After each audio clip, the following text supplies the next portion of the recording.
তো আজ আমি দেখাবো আপনারা কীভাবে টুমার্ক অ্যাপটি প্লে করবেন। তো প্রথমে হচ্ছে যে টুমার্ক সার্চ দিবেন, সার্চ বক্সে গিয়ে বা আমার লিঙ্ক থেকেও ঢুকতে পারেন।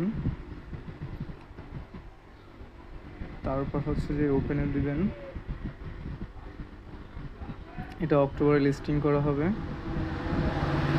তো এইখানে হচ্ছে যে আমি যেহেতু ফার্মিং দিচ্ছি, তো 3 ঘন্টা পর পর হচ্ছে যে ফার্মিং দিবেন এইখানে, এবং হচ্ছে যে আপনাকে প্রতিদিন 5টা 7টা করে হচ্ছে যে টোকেন দিবে টুমার্ক কালেক্ট করার জন্য। সেটা কীভাবে প্লে করবেন দেখাচ্ছি।